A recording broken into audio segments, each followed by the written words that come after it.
ہماری سانسیں چل رہی تھی کہ حبیب تم نے بھی ہمارا ساتھ چھوڑ دیا.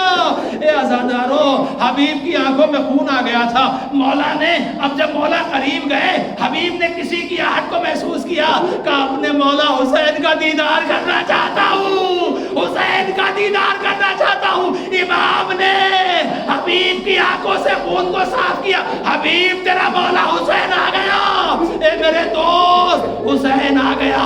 کہا مولا بس اب وقت آخر ہے، بس جا رہا ہوں. رسول اللہ آ چکے ہیں، مولا علی آ چکے ہیں، سفر ختم ہو رہا ہے. اور اس کے بعد امام حسین کے ساتھ ابو ثمامہ تھے.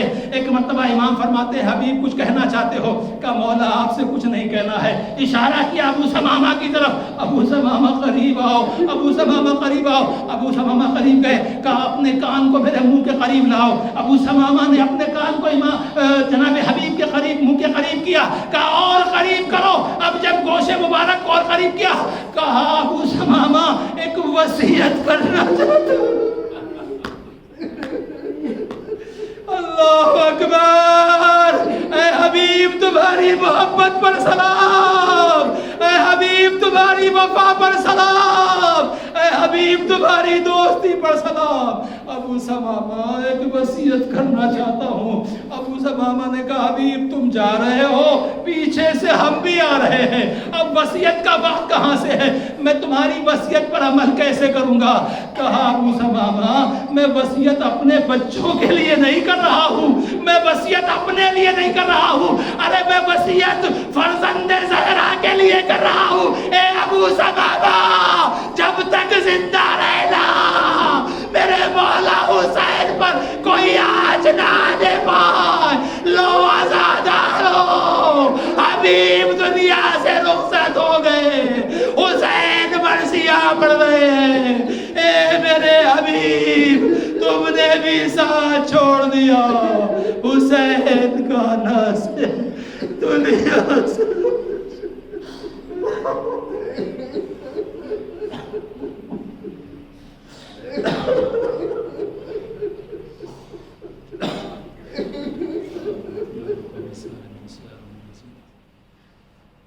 پروردگار تجھے واسطہ مولا حسین علیہ السلام کی قربانی کا، تجھے واسطہ حبیب نے مظاہر کی محبت اور دوستی کا.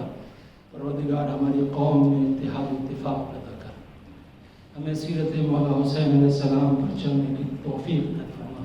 میرے معبود بہت سخت حالات ہیں، بہت ساری جگہوں پر مومنین بڑی مشکلات میں ہیں، تیرے حسین کی عزاداری کرنے کے لیے بڑی مشکلات میں ہیں. پروردگار مومنین کی جان و مال، عزت و آبرو کی حفاظت فرما.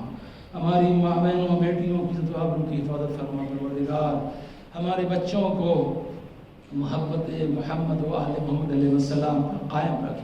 اے میرے معبود جو بیمار ہیں انہیں شفائے کاملہ عاجلہ عطا فرما. ہمارے بزرگوں کے سائے کو جناب حبیب نے مظاہر کے صدقے میں ہمارے سروں پر قائم رکھ. خصوصاً ہمارے مراجع کرام آغا سیستانی اور دوسرے جو علماء اعلام ہیں سب کے سائے کو ہمارے سروں پر محفوظ رکھ. مملکت اسلامی ایران کی حفاظت فرما. مومنین کی جان و مال، عزت و آبرو کی حفاظت فرما. مومنین کی مشکلات کو آسان فرما. اے میرے معبود ہمارے امام کے ظہور میں تعجیل فرما اور ہمیں امام علیہ السلام کے عوام انصار میں شمار کر. ماتم حسین.